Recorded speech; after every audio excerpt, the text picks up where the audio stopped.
بسم اللہ الرحمن الرحیم۔ السلام علیکم ورحمۃ اللہ وبرکاتہ۔ جنابت کیا ہوتا ہے؟ غسل جنابت کا مسنون طریقہ۔ جب رات کو میاں بیوی ہم بستر ہوں تو صبح کو نماز فجر سے پہلے پہلے، اور اگر دن میں یہ عمل ہو تو اگلی نماز سے پہلے پہلے میاں بیوی دونوں کو غسل کرنا ضروری ہے۔ اسی غسل کو غسل جنابت اور غسل نہ کرنے تک ناپاکی کی حالت میں رہنے کی حالت جنابت یا جنوبی ہونا کہتے ہیں۔ غسل جنابت کرنے کا مسنون طریقہ درج ذیل ہے۔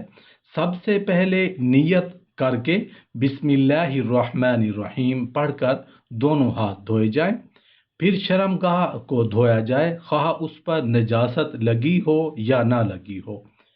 پھر مکمل وضو کرنا چاہیے۔ پہلے داہنے کندھے پر 3 مرتبہ پانی بہائیں، اس کے بعد بائیں کندھے پر 3 مرتبہ پانی بہائیں، اس کے بعد سر پر 3 مرتبہ پانی ڈالیں، رگڑ کر سارے اعضاء کو دھو ڈالیں۔ قبلہ رخ غسل نہیں کرنا چاہیے۔ ضرورت سے زائد پانی نہیں بہنا چاہیے۔ تنہائی میں غسل کرنا چاہیے۔ اگر غسل خانہ میں پانی جمع ہو جاتا ہو تو غسل کرنے کے بعد وہاں سے تھوڑا ہٹ کر اپنے پاؤں کو پاک کرنے چاہیے۔ اگر کسی عورت کی چوٹی پہلے سے بندھی ہوئی ہو اور اسے غسل جنابت کی ضرورت پیش آ جائے تو اس پر چوٹی کھولنا لازم نہیں، بلکہ بالوں کی جڑوں تک پانی پہنچانا کافی ہوگا۔ لیکن اگر بال پہلے ہی سے کھلے ہوئے ہوں تو اب تمام بالوں کو دھونا لازم ہوگا۔ اگر کسی مرد نے شوقیہ لمبے بال رکھ کر چوٹی باندھ رکھی ہو تو غسل جنابت کے لیے اس چوٹی کو کھولنا واجب ہوگا، محض بالوں کی جڑوں کو تر کرنا کافی نہیں ہوگا۔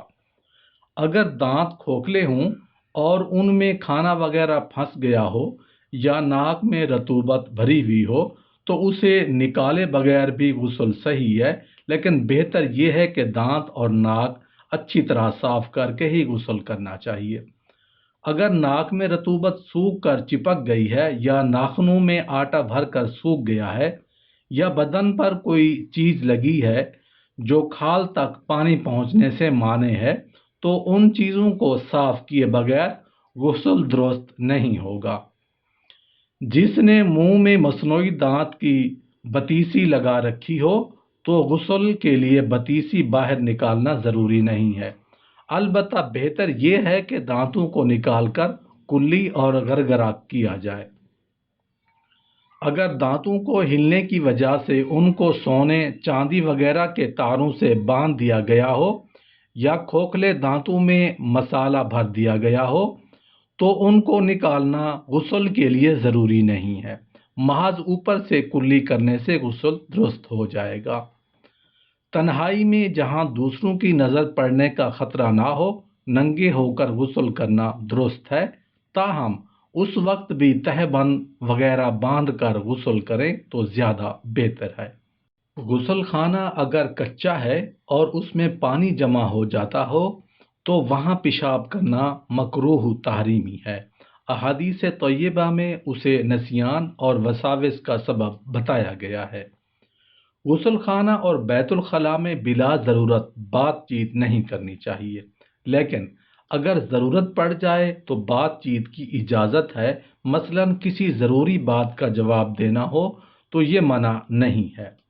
ناف کے سوراخ کے اندر پانی پہنچانا غسل کی تکمیل کے لیے ضروری ہے۔ غسل کے شروع میں باقاعدہ وضو کرنا مسنون ہے، لیکن اگر وضو کے بغیر غسل کر لیا جائے اب بعد میں وضو کی ضرورت باقی نہیں رہتی، اسی لیے کہ تمام اعضاء پر پانی پہنچ جانے کی وجہ سے طہارت کبریٰ کے ساتھ طہارت صغریٰ بھی حاصل ہو جاتی ہے۔ نماز جمعہ اور عیدین کے لیے غسل کرنا مسنون ہے، اور یہ سنت صحیح قول کے مطابق نماز سے قبل غسل کرنے ہی سے حاصل ہو جاتی ہے۔ اگر عید اور جمعہ ایک ہی دن پڑ جائیں اور اس روز غسل جنابت کی بھی ضرورت ہو تو ایک ہی غسل سے جمعہ اور عید کی سنت بھی ادا ہو جائے گی، لیکن ثواب کے حصول کے لیے سب کی نیت کرنا ضروری ہے۔ حج اور عمرہ کا احرام باندھتے وقت اور میدان عرفات میں زوال کے بعد حاجی کے لیے غسل کرنا مسنون ہے۔